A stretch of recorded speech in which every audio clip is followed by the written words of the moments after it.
All right, good evening. Tonight is Monday, November 3rd, 2025. My name is Matthew Underwood, hosting tonight. I hope everyone enjoys the show tonight. So I kind of talked about this last week, but I'm driven into the conversation more because it keeps coming up. And I think tonight I'm mainly going to be discussing the fallout, the continued fallout of the Tucker Nick Fuentes interview. But I'm also going to be discussing tomorrow's elections because there are elections tomorrow in a handful of major cities and in a couple of states.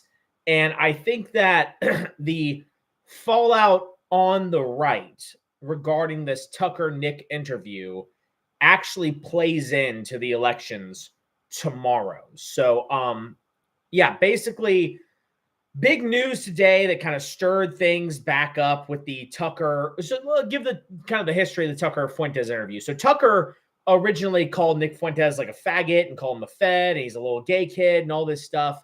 And Nick Fuentes called Tucker a CIA agent and all this stuff. And they were like at blows, but then eventually cooler heads prevailed.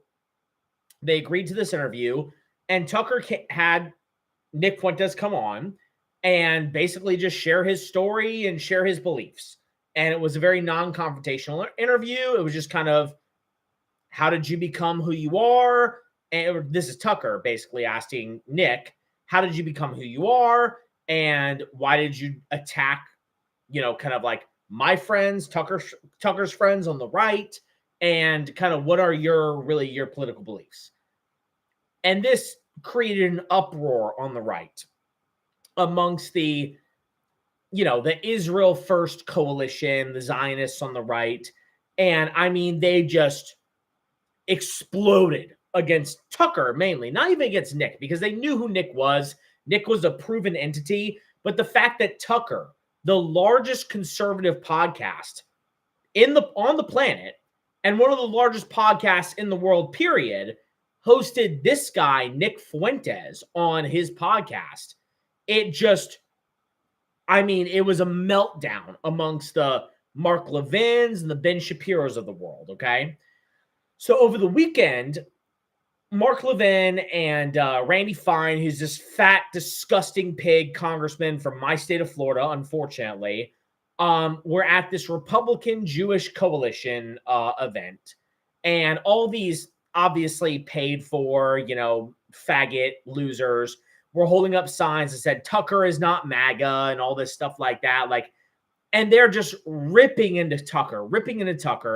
And they're trying to get him essentially canceled by Turning Point, by Heritage Foundation. And the Heritage Foundation came out and actually defended Tucker and said, hey, look, it's within his rights to have whoever he wants on his podcast. And we have a long-standing relationship with Tucker Carlson, and we like Tucker. He's not going anywhere. But then the chairman of the Heritage Foundation also came out and said something along the lines of like, well, we condemn Nick Fuentes and anti-Semitism because of XYZ, and we think that conversations like what Tucker had are we should bring bad ideas to light and then combat them. And it wasn't a terrible statement by Heritage, because look, but I'm going to defend I'm not going to defend Nick Fuentes, actually, because I really am not a griper. I'm not like on that level. I have political differences with Nick Fuentes, and I'm going to talk about them here in a moment, but I am going to defend the concept of Nick Fuentes in the conversation, in the conservative movement, and the idea of him being an ally. Because it's more important now that we have the broadest tent possible because of what we face from the left. And these elections that are coming up tomorrow really emphasize exactly what we're facing. And I'm going to get into that in a moment. But Tucker has him on, and Heritage comes out, and they stand by Tucker, which is very good on Heritage Foundation. As far as what I can see, Turning Point USA, they really haven't had a statement on it, whether it's Andrew Colvin or Benny Johnson or Erica Kirk. They haven't spoken on Tucker, but from all indications, they're not leaving Tucker at all. They're standing behind Tucker, and I'm sure Tucker will headline many more Turning Point USA events going forward, which is a good thing. That's definitely a good thing. And all the rest. So they're standing by Tucker, but really what broke today, what was big, and I watched all 45 minutes of it, was Ben Shapiro coming out and his entire show just lambasting Tucker Carlson. And basically, Ben Shapiro's entire show today was playing old clips of Nick Fuentes saying controversial, racist shit, which that's what's to be expected from Nick Fuentes. Okay, this is Nick Fuentes, for God's sakes. And again, I'm not like a Nick Fuentes, like I'm not like a Groiper. I'm not a Fuentes butt boy. Okay, and there's a lot of like Fuentes loyalists, probably a lot of Fuentes loyalists that are watching what I'm saying right now. I'm not one of those people. I don't hate Nick. I have some political differences with Nick, and I think that probably if you hear me out, you'll probably agree with most of those differences with Nick. But you can't deny Nick Fuentes is a very influential guy, particularly on the young right, and he's been influential to me as well. I mean, for one, Nick Fuentes kind of having this whole idea of we have to conquer the conservative movement and create a real opposition to the left, and then and only then can we take on the left. I think that whole idea from Nick is a pretty smart idea. Where I disagree with Nick on that is I think that Trump did take over the establishment conservatism, created a true opposition, and has used it to take on the left, and has fought the left, frankly, very well, as well as you can. Maybe not as well as you can, but he's done it more than any Republican politician in my lifetime, that's for sure. Whereas Nick didn't even vote for Trump in 2024, right? He supported Kanye, which is the griftiest grift of all political grifts if I've ever seen one. It's just pointless to do something like that. Utterly pointless.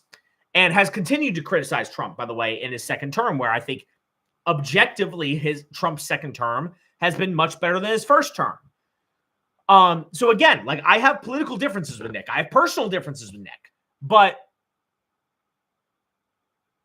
Nick Fuentes, Tucker Carlson, these people are on our side. They are so on our side. We cannot have we cannot afford any enemies to the right unless they explicitly support and endorse and condone political violence in the way that the left does. If Nick Fuentes was out there calling for political violence, celebrating political violence, then I would be in agreement with Ben Shapiro in trying to cancel Nick and keep him out of the conservative movement. But Nick Fuentes, to his credit, has never called for political violence. He's never supported political violence. And that's kind of my line at this point, honestly. And you might say, well, that's a pretty thin line. So be it. I don't really give a shit, all right? That is my line. Unless you are actively calling for and supporting political violence on the right, I have no enemies to my right. And I have no enemies to my right because we look at what the left is doing. They literally are mocking Charlie Kirk's widow for grieving too much, but also not grieving enough. They mocked Charlie Kirk for having his neck exploded. Literally, the moment he got shot, you had people in the crowd cheering that he just got assassinated. And Nick Fuentes is my enemy? No, fuck you. Fuck you who tells me that Nick Fuentes is my enemy when there were people in the crowd cheering on the left when Charlie Kirk's neck fucking exploded. Fuck you who tells me that Nick is my enemy when there's people like that on the left. So no enemies to the right. And you have people like Ben Shapiro, like Mark Levin, and just aggressive, visceral language trying to shut down Nick and cancel Nick. And more importantly than that, because Nick has been canceled before, canceled by the left, but they're trying to shut down Tucker and cancel Tucker effectively. And Tucker is a mainstay of the right. He's one of the great voices of the right, one of the great mainstream voices of the right. And you're declaring war on him? A guy who has Tucker Carlson has red-pilled more boomers than anyone else in the past 20 years, for God's sakes. And you're trying to cancel that fucking guy? That guy? No, fuck you. You don't understand the gravity of the moment, okay? Ben Shapiro, Mark Levin, Randy Fine. You don't understand the gravity of the moment. Which, by the way, Randy Fine, it is fucking rich when this fat slob, this piece of human shit, goes out there and is saying, Nick's a Nazi, Nick's this, Nick's that. He's a horrible human being. We have to reject him from the Republican Party. Okay, yeah, sure. As Nick has said some controversial things, yeah, sure, he said some controversial things. You know what Nick has never done? He's never voted for and funded the bombing and extermination of children in Gaza. Randy Fine literally tweeted that we should nuke Gaza. He literally tweeted out that we should starve the people of Gaza and then voted for the funding for Israel to do that. Randy fucking Fine is the moral voice here. Okay, yeah, sure. Nick has said some racist things. He's made some anti-Semitic jokes. Most of it are jokes, and most of it is taken out of context. Nick said some jokes. He said some racist things. You literally fucking wanted to starve an entire country. You wanted to nuke an entire piece of land, an entire people. You fucking funded it. You voted for it. And you're going to sit on your moral high horse, you fat fucking piece of shit, Randy Fine, and lecture us that we should be canceling Nick Fuentes when the left is shooting Charlie Kirk, when the left wants to kill us in the streets, when they fucking wear Charlie Kirk freedom shirts that he was wearing when he died and paint blood on themselves as a fucking Halloween costume, and your enemy is Nick Fuentes, you fat fucking slob piece of shit. You have no place in the Republican Party, no place on the right, because you don't understand what we're facing. Or you do understand what you're facing, but your loyalties are really somewhere else. I think that's really the key here, is everyone who's been critical of this Tucker Nick interview, everyone who's been calling to cancel Tucker for having Nick Fuentes on, everyone who's like that, I don't really think it is that they fail to recognize the moment in time we're in vis-a-vis the left. I think it's much more that they just don't care about the political fights within the United States because their loyalties lie elsewhere. Mark Levin, Ben Shapiro, Randy Fine. And I don't have to name where their loyalties lie. We all know where they lie, right? We all know where their true loyalties are, where their true priorities are, which is why at the end of the day, they don't really care about united front on the right. They really don't care about having unity on the right against the left. All they care about is that they can have a sliver of the right, the power on the right, directing resources and funding and political support to where their loyalties really lie, which is in a foreign country overseas that shall not be named. But we all know what I'm talking about, of course. And I think that is kind of the fundamental issue here, is you have these people, and I think they're exposing themselves, honestly. I think this is, when Ben Shapiro did his show today, it signaled much more. It was not a threat from Ben Shapiro. It didn't seem threatened, or I shouldn't say it wasn't a threat. It was not threatening. It's panic. It's these people feel panicked that they're losing their control over the right. And it's this upswell, this sort of underlying explosion that's happening from the right, and they're losing their influence. They're losing their power. And I think it's much more panic that you see from guys like Mark Levin and Joel Berry and Ben Shapiro. It's panic. It's not. It's an attempt at gatekeeping and canceling, yes, but an attempt that I think they even kind of deep down know is going to be futile. And ultimately, they know they're on their way out, and they are freaking out, and they are grasping, and they are clawing at their last sort of opportunity to hang on to the right-wing coalition. And they're doing massive damage to the right-wing coalition in doing so, by the way. Because it needs to be said clearly, the people who celebrated Charlie Kirk's death would celebrate Ben Shapiro's death just as much. They would celebrate Nick Fuentes' death just as much. They would celebrate Tucker Carlson's death. They would celebrate my death and your death just as much as they celebrated Charlie Kirk's death. And that's why I say there can be no enemies on the right. And those, Ben Shapiro, Mark Levin, who want to create enemies on the right, clearly don't have their priorities in order and should be pushed to the side. Can they still be allowed to be a part of the movement? Absolutely. But they cannot lead the movement, okay? Who is Ben Shapiro to say who is MAGA and who is not? This is a guy who was a never Trumper in 2016 and didn't vote in that election. And you are all of a sudden the arbiter of what is MAGA and what is not MAGA. You supported DeSantis in the primary, you fucking cuck. You fucking bitch. You are not the arbiter of what is MAGA and what is not, and you have no right to be, obviously. And you're missing the moment more than that, because Ben Shapiro, this is my message to Ben Shapiro. Trust me, the people who killed Charlie Kirk would be just as thrilled if you died. They would be just as thrilled if Nick dies as they were when Charlie Kirk was murdered.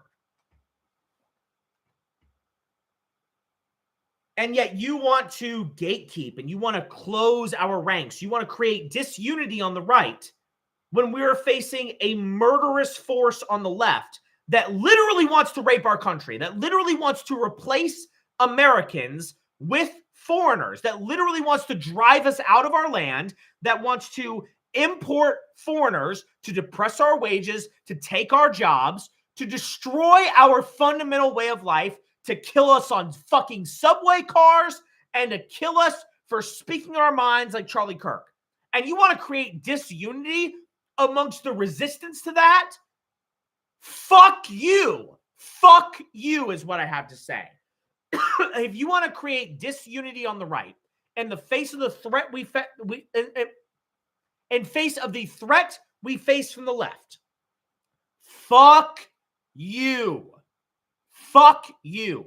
You don't have your priorities straight, because I think your priorities are elsewhere, which by the way, their opposition, Levin and Shapiro and Joel Berry and the Babylon Bee people, their outrage, their apoplectic outrage over this Tucker Nick interview is only going to drive people more into the arms of the Groypers, because they're going to come to the same conclusion that I am, which is, oh, wow, these Zionist conservatives clearly don't have their priorities right. They clearly don't understand the threat that we face from the left, because their priorities are not of America.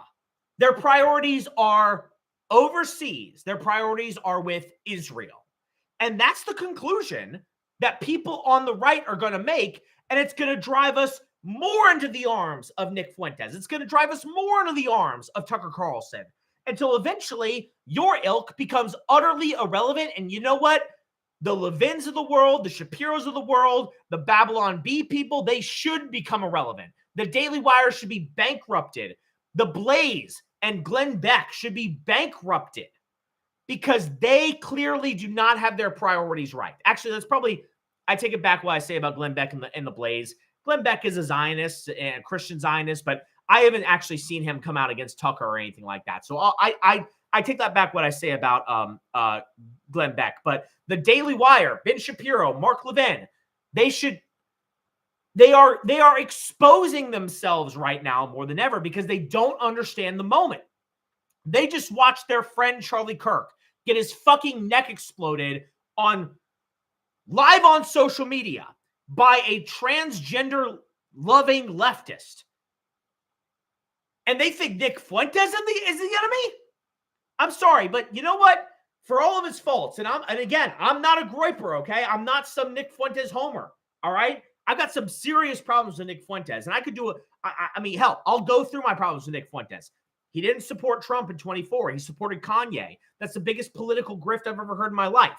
I mean, sure, you could say, well, we're going to hold our vote until we get someone perfect, but you're never going to get someone perfect. You can only get the best that you could possibly have. And by withholding your vote for Trump, you're basically voting for Kamala, which means open borders, which means, Nick, you care so much about maintaining a white majority America, but by withholding your vote for Trump, you're giving it to the Democrats, and they're going to import millions of more illegals. Like, fuck you. Like, that's stupid, Nick. And that's just one criticism I have. Personally, I mean, shit, from that Jaden kid who was a TPUSA president and then left TPUSA to become a Groyper, burned all of his bridges with TPUSA, was friends with Nick. Nick kicked him to the side like he was nothing. Milo kicked Milo to the side like he was nothing. And Milo, I love Milo. And Nick Fuentes basically threw Milo in the fucking trash for like no reason. Every personal relationship that he's had has fallen apart. I mean, Nick Fuentes can't build political coalitions. He can't. He's too egotistical and maniacal to build practical political coalitions and actually achieve power. It's why he will never achieve power, not because of Ben Shapiro and Mark Levin and those types, but he'll never achieve power because he just pisses people off too easily. And that's not because of what he says. It's because of how he operates politically. I mean, if again, it doesn't matter what he said. If he was just a nicer person in real life, if he was just more accommodating and more empathetic and more understanding of political realities, then I think Nick Fuentes would have a lot more political power today than he does. But he's just an asshole. And again, I have more. And these are just scratching the surface criticisms of Nick Fuentes. But Nick Fuentes has never called for Ben Shapiro or me or Tucker Carlson or Barack Obama, for that matter, to be assassinated. He has never called for political violence. And when political violence has happened, even from right-wingers, like the Buffalo shooting from years ago, I remember, I don't know if you can recall, but years ago, there was a crazy white supremacist who went to a supermarket in Buffalo and killed a bunch of minorities in the supermarket, shot them up. And I remember, and the reason that this guy, this white supremacist, killed these minorities in this Buffalo supermarket was because he said, I believe in the great replacement theory, and we're being replaced by minorities, and we have to kill them to get them out of the country. And the first person to denounce that was Nick fucking Fuentes. He was the first one to say, this is rank evil. This is beyond evil. This is despicable. Now, he also said the great replacement theory is fact, which it is. We are being replaced. Our leaders are engaging writ large in a program to import third worlders to replace heritage Americans. He didn't call out the great replacement theory, but he did call out the fact that someone used the great replacement theory to shoot up a bunch of innocent people in a supermarket in Buffalo, which, by the way, only discredits people who believe that we're being replaced by a bunch of minorities, or by a bunch of third worlders, I should say, because they won't be minorities for long, by a bunch of third worlders, and they're being ushered in this country by corporate fat cats and globalist neocons, etc., people who really run our government, billionaires who want to replace heritage Americans so that we are divided culturally, divided spiritually, so that we can't come together to fight over real issues like class, and so that they can depress wages here at home. That is a fact, okay? It is a great replacement fact. It still doesn't give some crazy nut job the justification to kill a bunch of blacks and Mexicans in a goddamn supermarket. That is evil. And Nick Fuentes was one of the first people on the right to call that out and denounce it as the evil that it was. So I'm sorry, but Nick Fuentes is not my fucking enemy. My enemy are the people who killed Charlie Kirk and who cheered it on when his neck exploded. My enemies are the people who stood up in the crowd before Charlie Kirk had even bled out and cheered it on, that were celebrating it when they saw blood gushing out of his neck. Those are my enemies. And if they aren't your enemies too, then either you are completely deluded, you've lost your mind, or your priorities are in the wrong place. Or your priorities lay not with this country and its survival and its future, but with another country. And I think that tends to be the case with guys like Randy Fine and Joel Berry and Ben Shapiro and Mark Levin, is that they understand the moment, but they don't care, because they don't care about this country. They care about another country. So I want to talk about, well, I mean, first off, just to kind of conclude here on my whole point regarding, the outrage over the Nick Fuentes interview. Look, I mean, I've been saying no enemies to the right, and I believe that. That's true. No enemies to the right. We cannot afford enemies to the right. Defeat the left first, and then we can have discussions over what it means to be American. Because let's be real, the left today is a coalition of radicals, blue-haired freaks in Brooklyn, combined with corrupt establishment billionaires who don't give a shit about the stock of this nation. They only care about the stock that they own. They only care about their net worth, combined with a minority underclass of blacks and Hispanics who simply want criminals out of jail quick and fucking EBT money in their pockets, combined with literally foreigners like Zoran Mamdani who have no connection to America, don't give a shit about America, and want to just import their way of life. So in other words, overall, what I'm saying is the left is not America. They are not this country. They are an alien force in this country who wants to suck it dry and drain its people of everything that they have, replace them, degrade them, and ultimately destroy them. That is the left, okay? They are foreigners. They are foreign enemies in our soil. I don't care if they have a piece of paper that says they're a citizen. They are foreign enemies within our soil. That is the enemy right there, is the left, okay? Ultimately, look, we have on the right the America Coalition against the anti-American coalition. And sure, the Americans are going to have debates over policy and politics, and we should. That's the tradition of this country. But we can't go back to seriously having those debates until the anti-Americans are defeated first and Americans reclaim our country. When we reclaim our country, guess what? Ben Shapiro and Nick Fuentes, have at it. Fight it out all fucking day. I am totally good with that. Fight it out when that day does come. But right now, right fucking now, we are faced with literally interlopers who want to destroy this country, who are not even Americans. We can't have time for these fights on the right.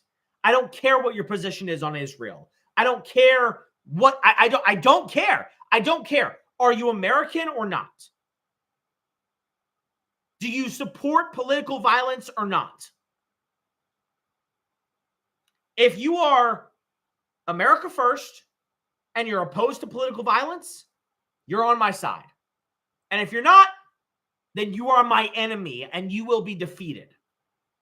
That is the message that must be taken. And that is why I am so infuriated. I'm so infuriated with the Ben Shapiro's and the Joel Berries and these types, because they don't understand the moment, or I think more sinisterly, like I said, their priorities lay elsewhere.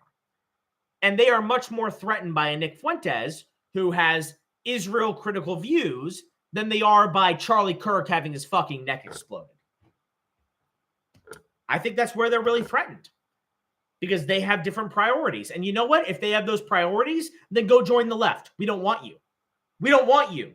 My priority is my country, because unlike you, Mark Levin, unlike you, Ben Shapiro, unlike you, Joel Berry, unlike you, Randy Fine, I don't have a right of return.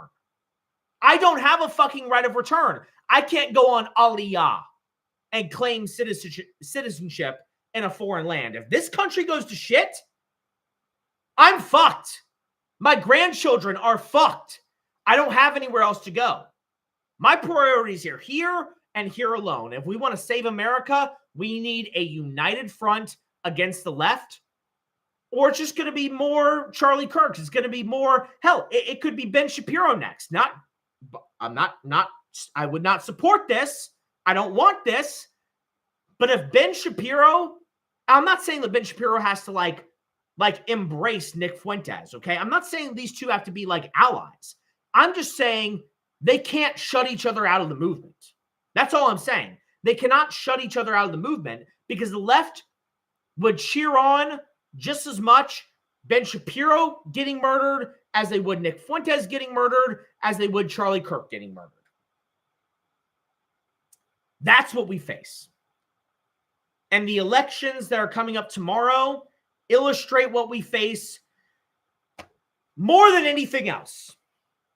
So there's really, I would say, I mean, there's more than this, but there's 5 major elections, I think, coming up tomorrow. Or I'm sorry, there's 4 major elections coming up tomorrow. You have the New York City mayoral race. You have the statewide elections in New Jersey. You have the statewide elections in Virginia. And you have the mayoral race in Minneapolis. The mayoral races in Minneapolis and New York should illustrate the threat that we face better than anything else. In New York, almost certainly at this point, Zoran Mamdani, an Indian Ugandan socialist, a far leftist who literally does ads in Arabic and Swahili, who wants to import a foreign population and displace Native heritage Americans in the greatest and largest city in America, who, forget, I don't even give a shit that Zoran Mamdani wants publicly run grocery stores. I don't give a shit that he wants to place a 2% tax on billionaire New Yorkers to fund social programs. I don't care that he supports rent control apartments. I don't care. He wants to literally replace Americans with foreigners. He wants to replace American citizens with a foreign population. He wants to divide and conquer this country. He wants to replace heritage Americans with a grotesque and diverse third world population, a population which will never achieve the heights that Americans have achieved, a population that will suck on our system, that will frankly just be more of a mass wealth distribution from productive white Americans to foreign interlopers. He wants foreign cultures, foreign people who degrade what it means to be an American to literally replace Americans in our largest city and turn it into a hellhole like what you would find in Uganda, where he's from, or India, where his parents are from. That is what Zoran Mamdani supports. I don't care about his socialistic policies. I care that he is a foreign interloper who wants to literally replace the native population of New York City with foreigners, with interlopers who have no desire to assimilate to American society, who simply want to import their third world societies and set up little third world ghettos in America's proudest and greatest city. Similarly, you have Omar Fatah is his name, this fucking skinny Somalian bitch who's about to become the next mayor of Minneapolis. And this perfectly illustrates. So in the 1990s, Jesse Ventura, who you may know as being a wrestler, but he was also the governor of the third-party governor of Minnesota in the 1990s. And during the 1990s, you had the Somali Civil War going on, and Jesse Ventura allowed hundreds of thousands of Somali refugees into Minneapolis because Jesse Ventura is a fucking idiot and not a serious person. And the Somalians have literally taken over Minnesota. And for a long time, these Democrats, they thought, well, we'll import these third world populations. And because we give them generous welfare benefits, because we want to import more of them, they will reflexively support us politically. And it will change the demographics of America so much so that going forward, there will be this permanent Democratic coalition. Well, it turns out you'll import enough of them, there won't be a permanent Democratic coalition. They will just start to elect their own fellow ethnic, their fellow ethnics. They will just start to support people like Omar Fatah. They will just support their fellow Somalis. And sure, Omar Fatah might have a D next to his name, but he has nothing to do with the historic Democratic Party. He has nothing to do with progressive politics in America. He is simply there to serve the interests of the Somali ethnic group in Minneapolis. That's what he's there for. He's there to be a Somalian representative representing the Somali nation living in Minneapolis. He is there to be an outpost of Somaliland in the American Midwest, in a land that was settled by Scandinavian Vikings, Minneapolis, Minnesota. There's a reason why the Minnesota Vikings are called the Vikings, because Minnesota was settled by Scandinavians, by Germans, by Norsemen. And Omar Fatah wants to literally replace that founding stock of America, who settled that land, who cultivated it, who built Minneapolis into a great, wonderful city, and replace them with a voting bloc of third world Somalis who simply vote not in the interest of their city or their community or America, but vote in the interest of their own ethnic bloc, which degrades America, which has degraded the city. Some of my family friends, they actually, I became family friends with them because I was best friends with this kid from kindergarten to third grade. And after third grade, one of my very good friends and his family moved to Minneapolis. His dad got a great promotion, and we're still very good friends. And we're family. The families, my family and his family, are all family friends at this point. And they moved to Minnesota. And even though he moved after third grade, we still kept in touch, and we're still very good friends to this day.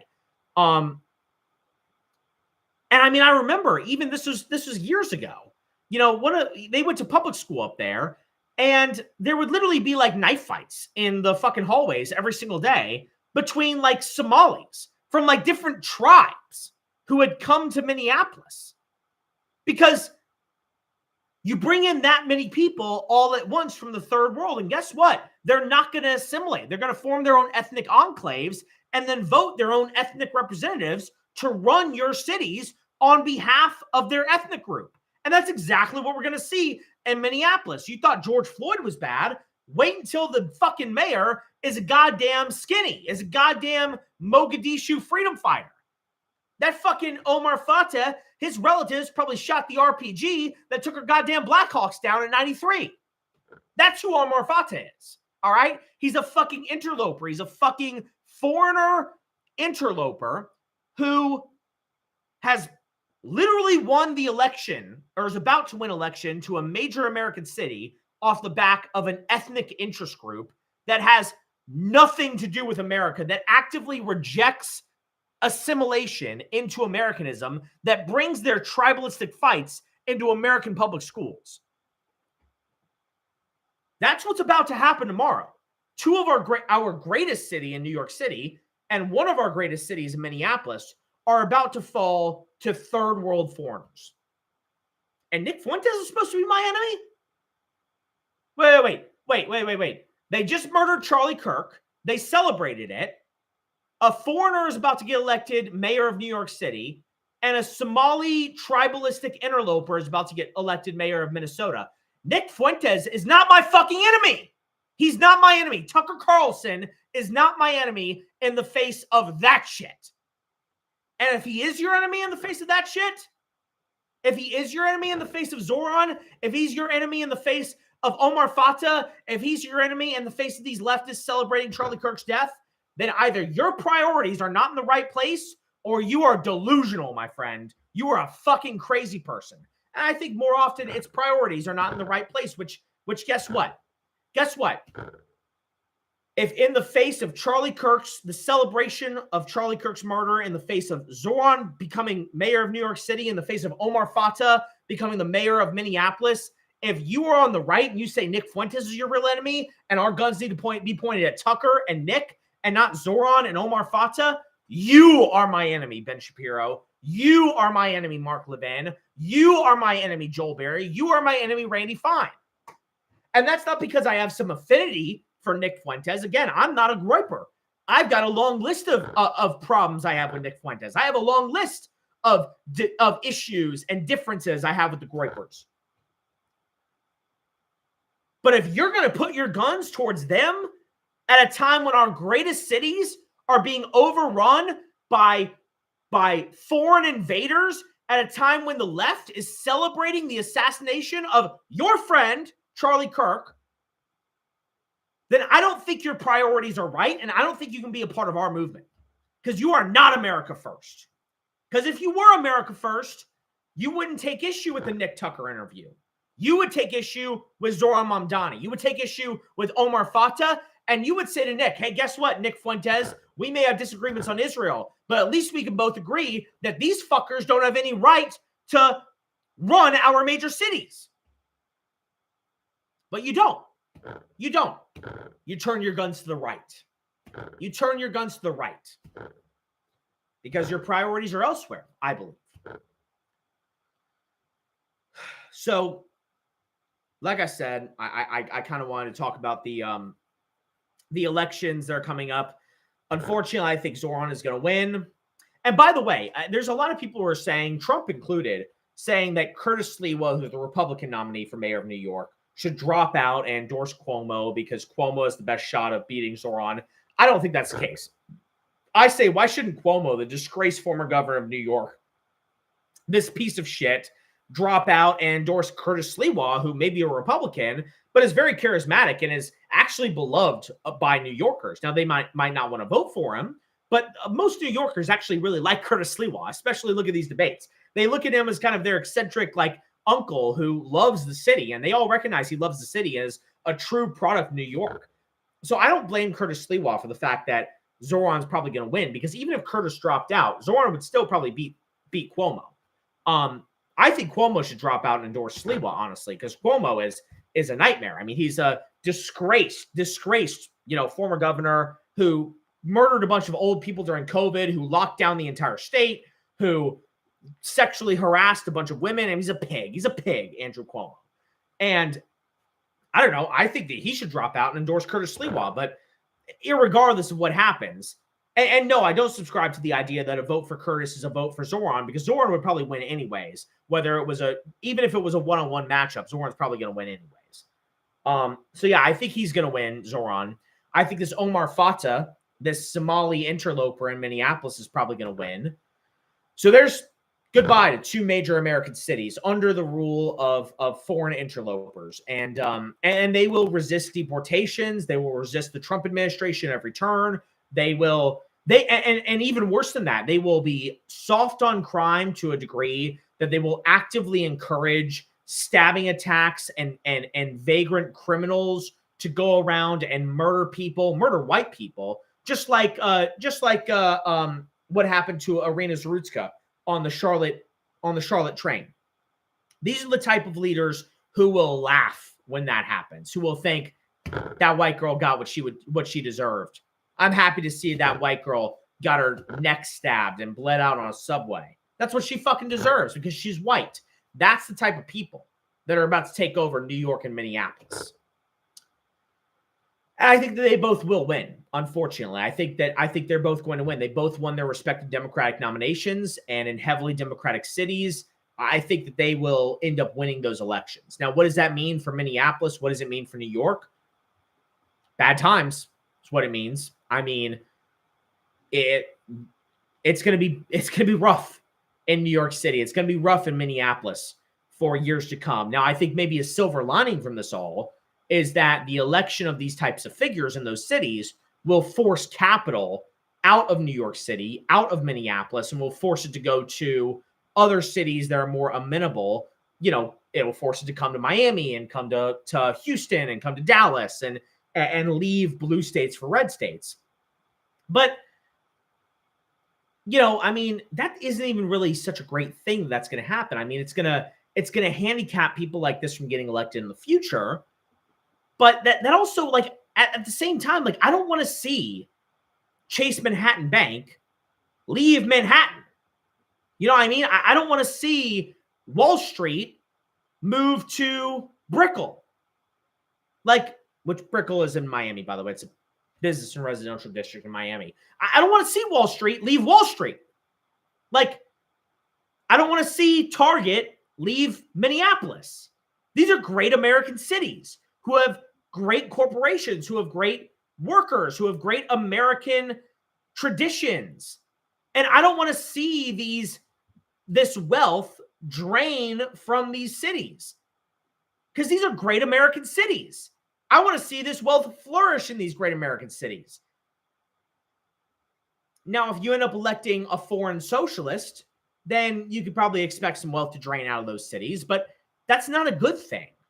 It's not a good thing. I mean, it's a good thing in the short term to punish these cities for electing these people, but it's not a good thing for America. It's not a good thing for the country to see Wall Street move to Brickell. It's not a good thing to see Chase Manhattan Bank move to Palm Beach. It's not a good thing for America to see these great brands, these great companies, these great corporations move out of the areas that are quite literally synonymous with them, to be driven out by a foreign flood, by a foreign horde. It's not a good thing to see that in this country. It's a very great sign that we are losing this country. So, unfortunately, I think, though, they're going to win. They're going to win, and you're going to see a foreign occupation of New York City. You're going to see a foreign occupation of Minneapolis. And I think it'll be very interesting to see how the Trump administration responds to that, especially vis-a-vis deportations and ICE raids.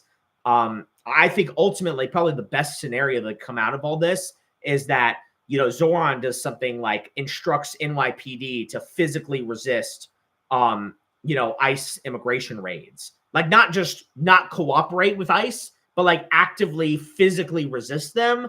And then you see like a Zoran get arrested for impeding the execution of immigration law, which I think is something that should absolutely happen. I think that's the next step.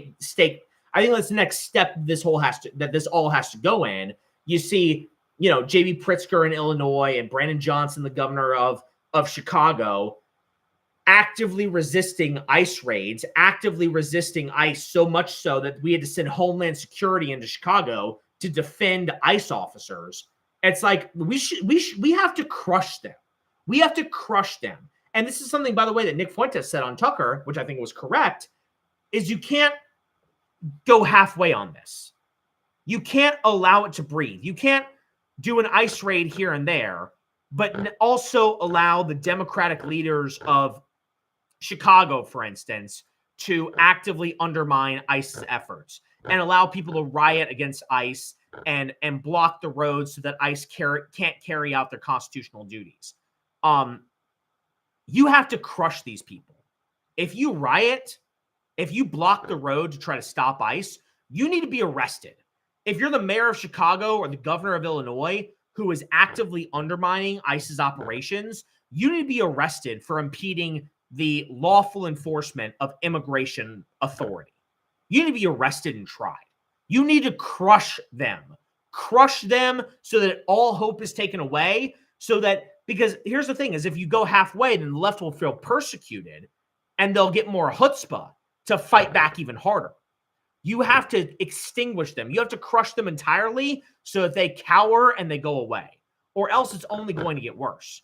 And I would hope to see that when you get a real radical like a Zoran or an Omar Fatah in New York City and Minneapolis, respectively, that they will force a confrontation like that, where the Trump administration actually has to start arresting these Democratic city and state officials who impede ICE operations. That might be a white pill to come out of all of this. But I don't know. I hope so. But we'll have to see. Time will tell. But I do think that you will see at least in the short term, a dark future for Minneapolis and New York City, two of our great American cities in this country. That's going to bring me next to the Virginia elections, because there's four big elections. The other one being, so you got New York, Minneapolis, and then you have Virginia statewide elections and New Jersey statewide elections. So Virginia statewide, the Republican candidate for governor is going to lose. The Democrat's going to win Virginia. Retake the governor's mansion in Virginia. A lot of people in 2021, when Glenn Youngkin became the governor of Virginia, they thought, oh my God, Virginia is going to shift back red. And it's like, no, that was not the case. Glenn Youngkin's win in Virginia was a very, very unique situation. It was because he was very much like a non-Trump Republican. Like, he was just this, standard milquetoast businessman, almost Mitt Romney type guy, but who also didn't directly like oppose Trump. And so he was just kind of like whitewashed on Trump. And he was also able to glob on to a really specific Virginia-specific issue, which was the Loudoun County School District transgender bathroom scandal, where you had trans-identifying men actually going in girls' bathrooms, raping them, and then the school district covering it up. And so Glenn Youngkin was able to flip a lot of like white liberal suburbanites in Loudoun County in Northern Virginia to vote for him over this one issue. But now that one issue has more or less been solved, they're going to fall back into the fold with the Democrats. I think the Democrats will win the governor's race. The one really contested race in Virginia is the attorney general's race in Virginia between Democrat Jay Jones and I forget the Republican's name, but I think it's like Miralles or something like that. It's a Hispanic Republican guy. And they're running against each other for attorney general in Virginia. And this is an important race because Jay Jones famously had a text thread leaked of his where he was essentially calling for the death of the children of his Republican opponent in the state legislature. I mean, this is a guy, and again, that was a revealing moment when you saw Jay Jones's text leak, because it proved that just because guys like Barack Obama or Joe Biden or Nancy Pelosi or Hakeem Jeffries or Chuck Schumer, establishment Democratic figures, come out and say publicly, political violence cannot be tolerated. What happened to Charlie Kirk is a travesty. Trust me, deep down, they were thrilled. They just weren't dumb enough to come out and say that they were thrilled behind their own names and their own faces on camera, like a lot of dumb leftist TikTokers did. And so Jay Jones, who's a very establishment politician in Virginia, coming out and saying, essentially, I want my Republican opponent's white children to be killed, proved that, well, they all believe this. The left is all unified. They all support this. They all want to see, they all loved it when Charlie Kirk died. They all loved watching his neck explode. They all cheered it on, even if they didn't do so publicly. And Jay Jones proved that. And somehow, even despite those texts being leaked, it's a fucking close race. Again, goes back to my point from the beginning of the episode. Nick Fuentes and Tucker Carlson are not your enemies, people. There is a guy about to possibly get elected, Attorney General, Chief Law Enforcement Officer in the state of Virginia, who would glee and chuckle if white Republican children were massacred. That's who is about to become the chief law enforcement official in Virginia. You're going to get a lot more Irina Zarutskas if that dude is in charge of Virginia law enforcement. And somehow it's actually a close race. Now, it is a majority Democratic state.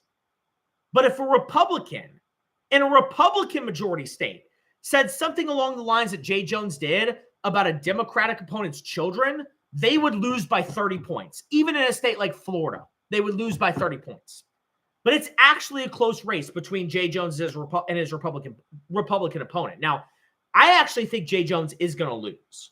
Now, maybe this is just me being hopeful. The polls say that it's close.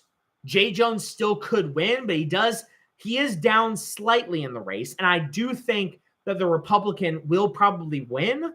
But the fact that this race is even close, the fact that Jay Jones wasn't forced to drop out of the race after those texts were leaked, again, it shows you the fucking time that we're living in. The time that we're living in says to Ben Shapiro, guess what? Now is not the time to attack Nick Fuentes. And if you're putting all of your efforts against Tucker and Nick, then I think your priorities are in the wrong place. Your priorities are clearly with Israel and not with the country, because if they were with the country, then you would be not necessarily locking arms with Tucker and Nick, but not pointing your guns towards them when Jay Jones is about to get elected fucking AG of Virginia, or potentially get elected AG in Virginia, at the very least, is in a close race. So again, it's just infuriating. And by the way, and again, it's going to turn more people in the arms of Tucker and Nick when Ben Shapiro, you act this way in the face of the left. So yeah, Virginia is not going to go our way. We're going to lose the governorship in Virginia. But again, it's a left-leaning state. You know, Northern Virginia has been colonized by a bunch of yuppie white, liberal cunts from DC. And it's not a Republican state anymore. I mean, it's not a swing state anymore. It used to be a swing state. It's a full-on Democratic state. Hopefully, Jay Jones will lose. But again, the fact that it's even close is a problem. It's a problem on the left. It's a problem of what we face on the left. Finally, the last bit of election stuff that is going to happen tomorrow, a little bit of a white pill, is the election in New Jersey. Now, I've been saying for a long time, Jersey is the next Republican state to flip. It is the next Michigan. It is the next Wisconsin. It is the next Pennsylvania. It is the next state that is going to flip from D to R. It is the next state that is going to go from solid D to purple, to a swing state, and eventually maybe even a Republican state, because the demographics in New Jersey are very much there to support a shift, because you have a large minority population, but not enough to make up a majority or really a solid voting bloc. Kind of like a Florida or an Alabama, where you have a large minority population, but it simply just causes the whites in that state to understand what they're facing. You know what I mean? Like, there's no Republicans in Vermont because they don't have to deal with black people. Okay, they don't have to deal with black crime, so they're not going to be Republicans. They're not going to hear the argument of soft on crime, tough on crime, because there's no people doing the crime in Vermont. You have that in New Jersey. You also have a very much of a blue-collar working class white population in New Jersey, a very Italian population in New Jersey, which, if you ever watch The Sopranos, you know those motherfuckers aren't voting for Democrats. So New Jersey is shifting, and there is hope that in this election, the Republican nominee, Jack Ciattarelli, is actually going to end up winning, and you'll have a Republican governor of New Jersey. And he's down in the polls, but very slightly down in the polls, to a very unlikable, just affluent white liberal female, cunty, type of like ivory tower Democrat cunt, a representative named Mikie Sherrill. And he's slightly down against her. However, polling has historically been really bad in New Jersey and has historically really underestimated Republicans. In 2021, Jack Ciattarelli ran for governor. He's the same guy who's running for governor now, against the former governor, or the current governor of New Jersey, but can't run for re-election, Phil Murphy. And the polling going into election day said that Phil Murphy was up by like 8 points, and Jack Ciattarelli came within 2 points or something like that. It was a much closer race than the polling said. In 2024, polling said that Kamala would win New Jersey by like 10 points. Trump ended up losing the state by less than 5 points. And in this race, it has Mikie Sherrill up by about 2 points over Jack Ciattarelli, the Republican. And so if that polling misholds, and if Republicans show up to the polls in the same numbers that they did in 2024 for Donald Trump, they show up in those same numbers for Jack Ciattarelli, then I think you'll end up with a Republican governor of New Jersey. And honestly, I do think, I could be wrong on it, Mikie Sherrill could end up winning that election, but gut feeling, I think Jack Ciattarelli, a Republican, will be the next governor of New Jersey, and it will mark the beginning of a shift of New Jersey politics to the right, which 20 years ago would have been, 5 years ago would have been unheard of. But this is a state that since COVID has been shifting to the right, and I think that Jack Ciattarelli is going to be I think it's going to be the first nail in the coffin. And by the way, we saw this as well in the Rust Belt in Wisconsin, Michigan, and Pennsylvania. After years of Democratic governance in those states, kind of off the Tea Party wave in 2010, 2012, and 2014, Republicans got elected to the governorships of Pennsylvania, of Michigan, of Wisconsin, and that presaged Donald Trump winning those states in 2016, and then eventually winning those states again come 2024. And I think that you're going to see sort of the beginnings of that here in 2025.